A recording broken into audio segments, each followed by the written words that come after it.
Chapter 12? Frog Forest Part 3. In the deep part of the jungle, Knuckles looked around as the flower began to lose altitude, nosing that they were flying above a swampy part of the jungle. As he glanced away, Steel Bell spoke up. Are you gonna be landing soon? I'm feeling a little nervous right now. Green looked down at her and said, Don't worry, Steel Bell. Our search is so solid ground in the jungle, it won't be long now. She started with excitement. Yes, you! The rabbit, Shadow, and Crusaders looked up as Knuckles spoke. Hey, look, it might not be very safe, but there's a spot where we can land. They followed his gaze to see part of a green path above the wire. They had to agree, it was better than nothing. Knuckles looked up at the flower, saying, I don't know if the Snake's going to be able to make it over there, though. He looked down at Cream and asked, Cream, if I let you go, do you think you can fly the rest of the way? I often let you lie on my back, but at least Cheese can carry those two. You got your house full. Cream replied, It's okay, Mr. Knuckles. You're killing me. She then began to flap her rabbit ears. Knuckles letting go of her hand when he saw that they were flapping fast enough. The rabbit faltered for a moment after he let go, but then he wrapped her free arm around Skulu, Sleebell, and Cheese, headed for the passive land. Knuckles let go of the flower soon afterwards, letting it fly off in another direction while he glided after Cream, landing soon after she did. Cream set Sleebell and Skulu down after Knuckles landed with Cheese, flew out of her arms, and flared next to her. Skulu turned to her and Knuckles exclaimed, Well, that was great! So you two can fly too? Knuckles scratched the side of his head and said, I wouldn't exactly call that flying. More like gliding on the wind currents. I can't glide upwards after all. Cream had, There's no nicer than Skulu, but I'm not scared of a flyer as Tails or Miss Roots. Skulu grinned, I still think it's cool, Cream, and so's that gliding thing. Sleebell looked around worriedly before asking, Hey, where's Freddy and everybody else? Knuckles grinned and glanced around and said, They must have landed somewhere else. He rubbed his head and muttered, Got something, so I'm stuck with Bobby Sling, do they? His comment went unnoticed, thankfully, as Cream walked over to Sleebell and knelt down in front of her, saying, Don't worry, Sleebell. I'll send your sister, Sonic, and the others all looking for us right now, so we can look too. We'll be able to find them as long as we all stick together. She's nodding in agreement. Skulu came over and said, Sounds like a plan to me. She then looked at Sleebell and said, noticing the look on her face, said, You okay, Sleebell? The white unicorn filling nodded at her friend said, Yeah, I'm fine, Skulu. I just want to find my sister and go back to Pineville. I don't like being in this jungle anymore. Cream nodded and stood up. She looked over at Knuckles and asked, Is everything okay, Mr. Knuckles? You should really find your friends, but we don't have to leave right away if you're not feeling well. Knuckles looked over in surprise, clearly not expecting her to say such a thing. He then looked away for a moment, sighing to himself before turning to her and saying, No, I'm okay. Come on, let's get going. Cheese and the girls nodded, and they all set off into the jungle, walking under some large, flat-capped mushrooms as they followed the path that throttled them. More likely, they met a toad. No, not the amphibian. Hey! Sorry, Mario movie coming up next month. In 2 months. Sorry. Meanwhile, with Cheese's group, Sweetie Belle, are you out there? Can you hear me, Sweetie Belle? Randy screamed at the top of her lungs. Tails winced at her loud screaming. No idea she could scream like that. He thought to himself. He then looked over at Spike, who was holding a new leaf in his claws, and Flare and whispered, She must really be worried about her sister, huh? Spike shrugged.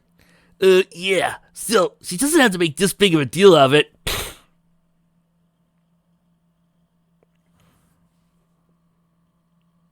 Spike? That's her little sister.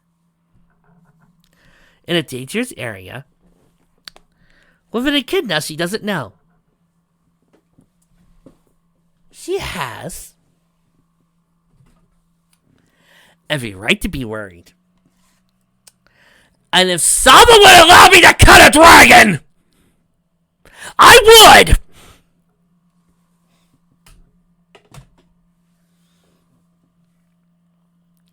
Fireside said, Oh, Spike, this is Rarity's way of showing she cares. Before Spike could respond, Rarity came over crying, Sweetie Belle's all here! What should we do now? Tails spoke, trying to sound reassuring. Now don't panic, Rarity. Sleepybell and School were with Cream, Knuckles, and Cheese last time we saw them. There's no doubt in my mind that they're safe. We just landed in a different part of the jungle than they did. We're sure to find them if we look for them.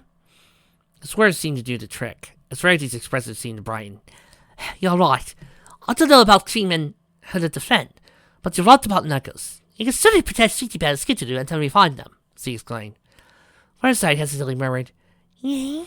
A moment later, a frog croaker could be heard in the distance behind the shy Pegasus. Fluttershy turned her head to look over his shoulder and said excitedly, but softly, "That sounded like one of the big frogs that live here in the jungle. Maybe he knows where Sleepybell is." Rarity gasped, "That's right! You can ask if Fluttershy can't you, dear? Go on and meet him. I'm right behind you." The pink man Pegasus nodded and flew off in the direction of the croak, Rarity trying after her. Tails and Spike looked at each other for a moment before running up to catch them. The two of them stepped around a red plant and found themselves in a clearing. They noticed Rarity standing a short distance away and walked over to her. When they were standing alongside her, they could see Fluttershy fluttering in front of, as she thought, one of the jungle's sucking frogs. Tails gasped when he noticed the frog's black color raised his hand. "No, Fluttershy! Don't talk to that frog!" But it was too late. The frog had already begun croaking. Spike looked up at the fox and asked, "What's the matter? It's gonna summon rain to summon the same as the other frogs, right?" Tails replied, "Well, yes and no." All of a sudden, the rain started falling, and Spike held the leaf he was holding over Rarity. "Thank you, Spike," she said nicely. But then he noticed that, unlike the green frogs' rain, the area seemed to be a little darker while the rain fell. "That's strange. Something seems different about this rain," she noted. Tails nodded, "Yeah." And he looked up at the leaf and said, "Rarity, you might want to steal your hair with your hooves, like right now." The white unicorn looked down quizzically, and then followed his gaze up to her makeshift umbrella. She gasped as she realized it was quickly wilting, dropped to the ground, placing her hose on top of her head as the raindrops began to pelt her. The rain persisted for another couple of seconds before clearing up. The black frog croaked something at Fluttershy and then hopped away. The yellow Pegasus watched him hop away with a surprised look on her face and squeaked out, "I'm sorry, Mr. Frog. Did I say something that upset you?"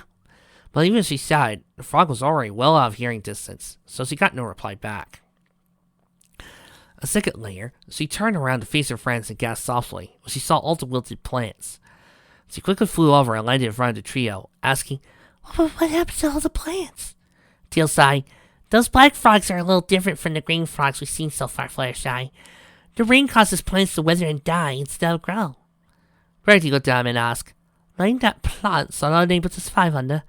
If I hadn't seen it just now, I would never have believed such a thing existed."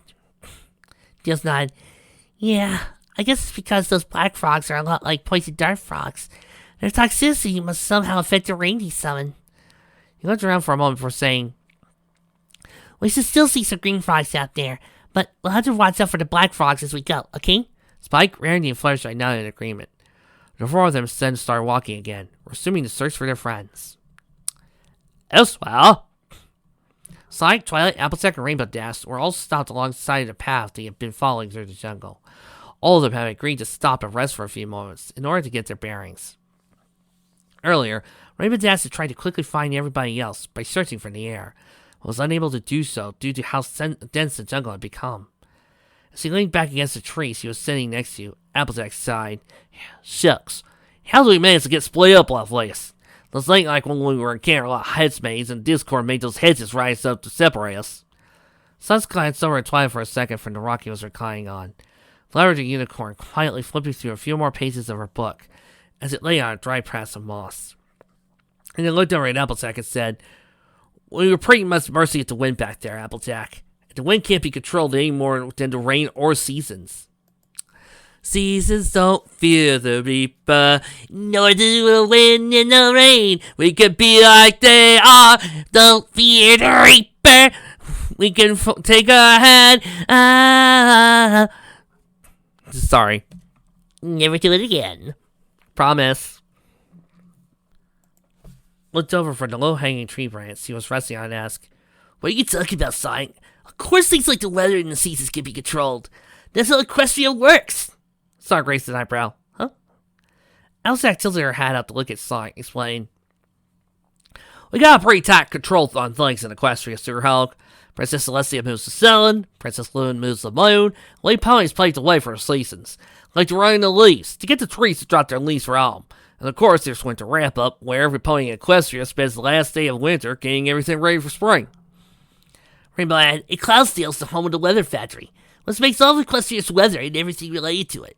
Snowflakes, rainbows, clouds, you name it. The weather factory makes it. We schedule all sorts of weather occurrences with the weather factory. They can even control wind.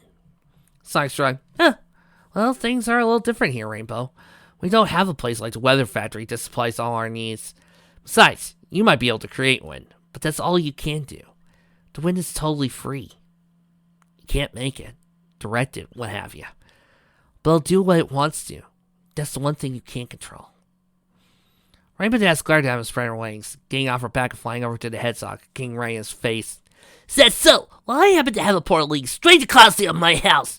Why don't you go there when we get back and find out the Pegasi working there by the weather factory? She yelled. Sonic said nothing in return. He simply looked back at her, calm gaze meeting down at the sign Pegasus. And then you have Pegasi like me, who are just content to run their little bookstore/studio, while having a planeswalker ring that allows him to go from plane to plane to plane to plane, seeing other dimensions and collecting stories. Applejack called, "Simmer down, Rainbow. This ain't the time or place to be stirring up something." Rainbow Dash slowly lowered herself to the ground, her eyes still holding a bit of fire in them.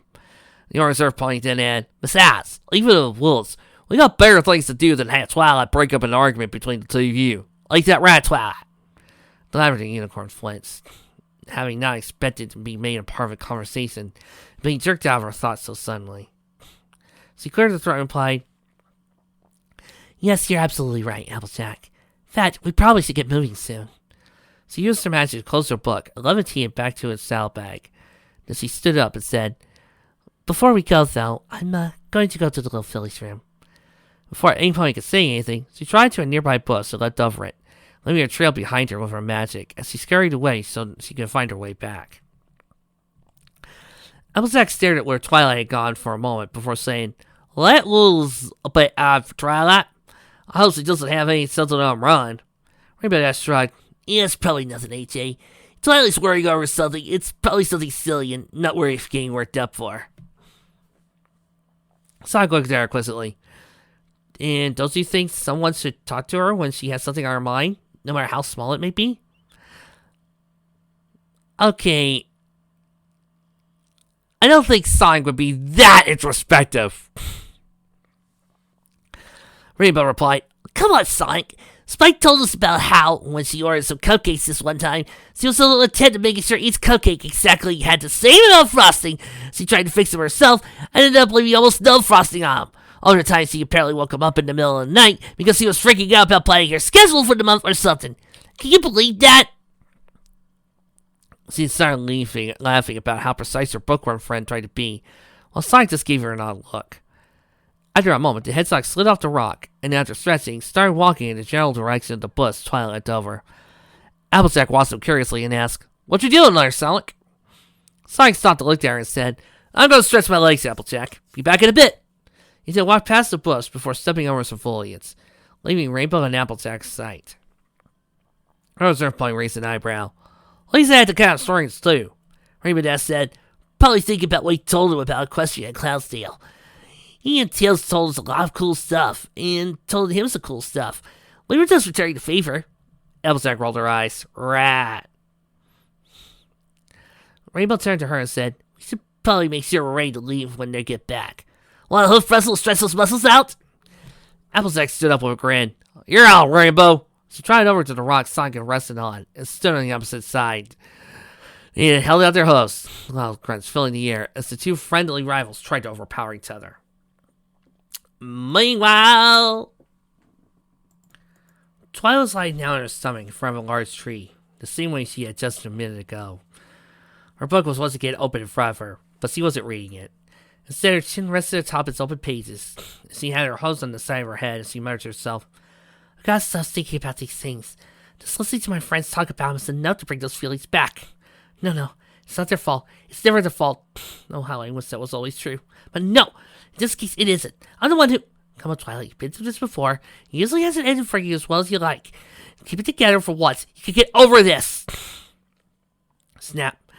Twilight's head jerked up as he gave a light gasp at the sound. She looked back over her shoulder and her eyes could see her to twig snap and ask, "Who's there?" Her eyes roamed around, but she didn't see anybody. Suddenly, there was a gust of wind coming from her front as she faced forward. Again, though she saw nothing, looked as she gasped, "Hey, where did my book go?" She looked over to her host and started frantically searching for the immediate area. As she tried around the side of the tree, she spotted a familiar blue figure sitting up against it, holding her book. "Sonic!" Twilight exclaimed. The blue hedgehog said, "Interesting book you have here, Twilight. I don't really get a lot of the stuff I'm seeing here, but maybe that's because I'm not a magic user." He closed the book and held it out towards the unicorn, adding, "Nice to know you're not just using it as a weapon. Personally, if I was going to use a book for whatever reason, I use a dictionary." Twilight angrily snatched the book out of his hand, stuffing it back in her saddlebag, saying, "You know, if you want to look at it, you could have asked me. You didn't have to sneak up like that."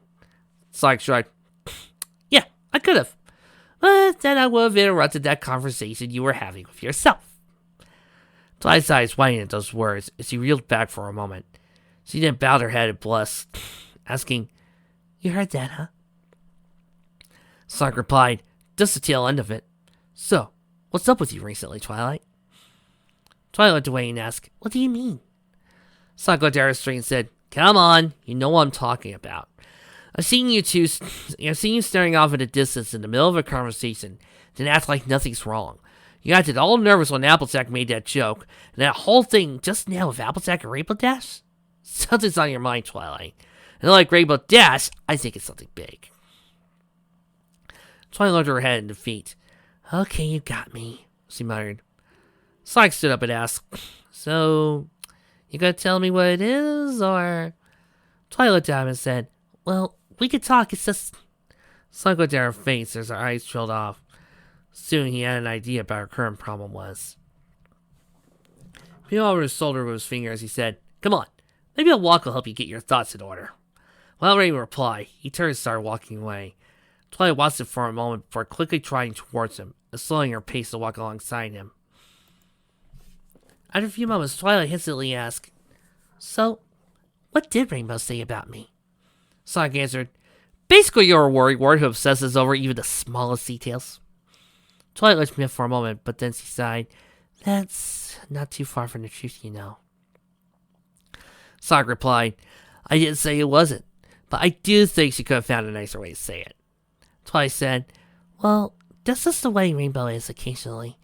Not a bad thing, of course, but sometimes we wish she showed a little more emotion, like earlier with Scootaloo." Sonic nodded in understanding. Thinking for a moment, he asked, "Is that what you were thinking about?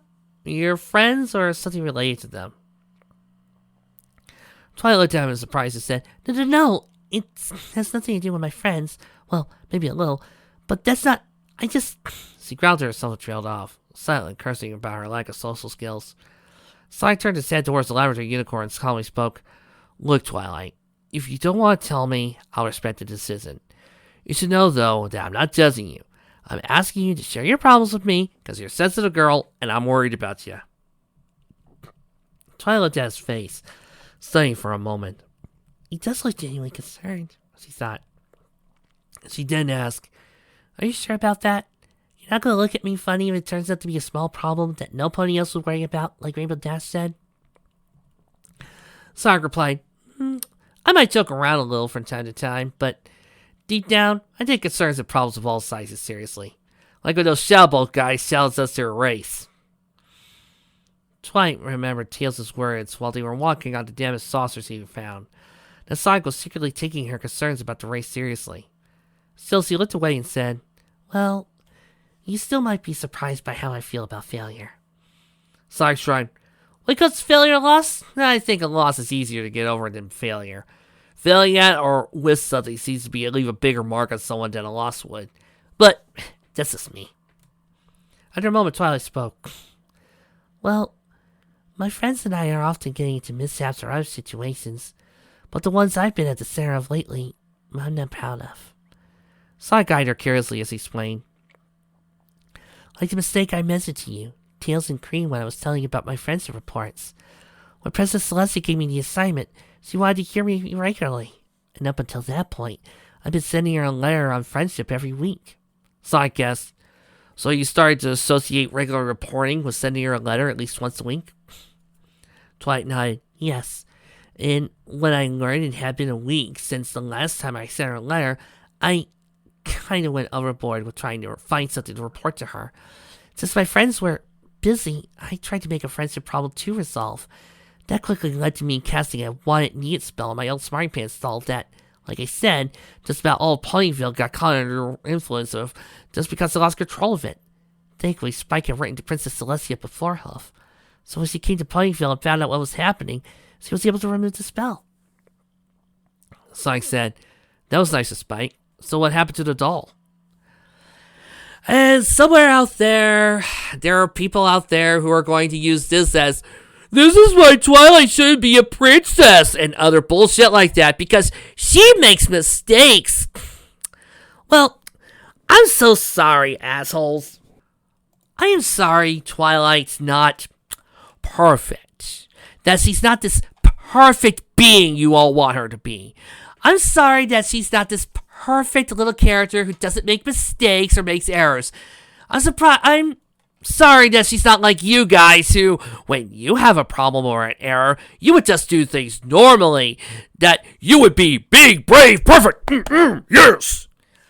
Without even thinking about your own flaws or character quirks or your own personalities. No. You're Mr. Perfect.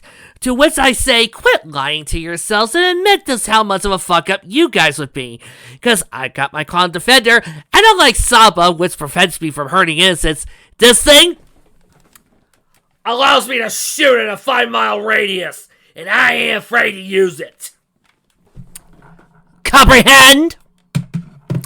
Good.